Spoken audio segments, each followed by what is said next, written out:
क्षमस्व भगवत्यम्बा क्षमाशीले परात्परे शुद्धसत्त्वस्वरूपे च गोपादिपरिवर्जिते क्षमस्व भगवत्यम्बा क्षमाशीले परात्परे शुद्धसत्त्वस्वरूपे च गोपादिपरिवर्जिते उपमे सर्वसाधीनां देवीनां देवपूजिते त्वया विना जगत् सर्वं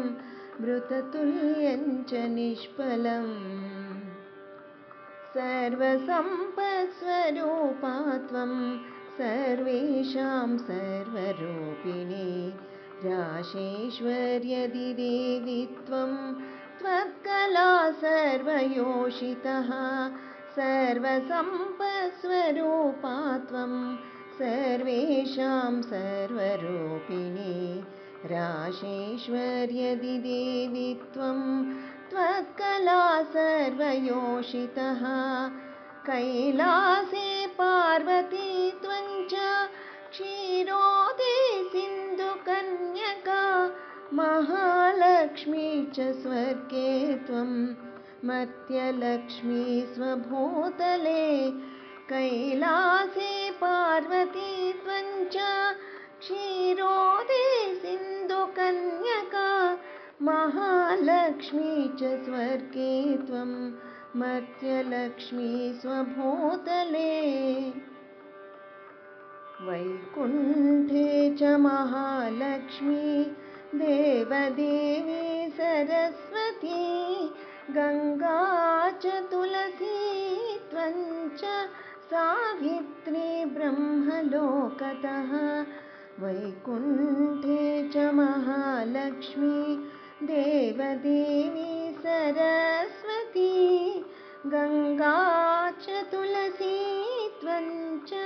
सावित्री ब्रह्मलोकतः कृष्णप्राणादिदेवी त्वं गोलोके राधिका स्वयं कृष्णप्राणादिदेवी त्वं गोलोके राधिका स्वयं राशे राशेश्वरी त्वं च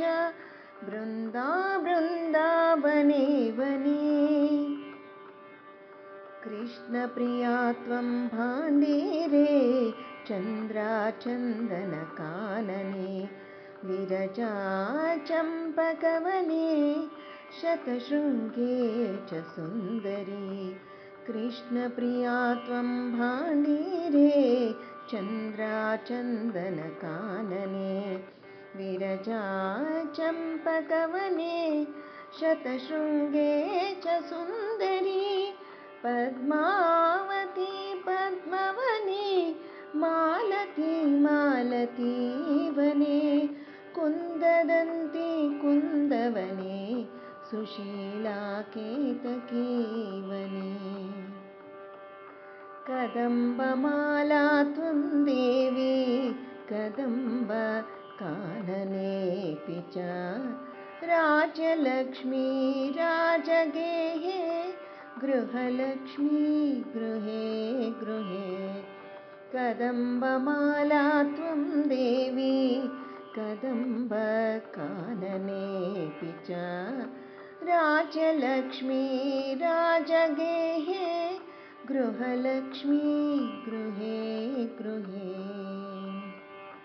इति लक्ष्मीस्तवं पुण्यं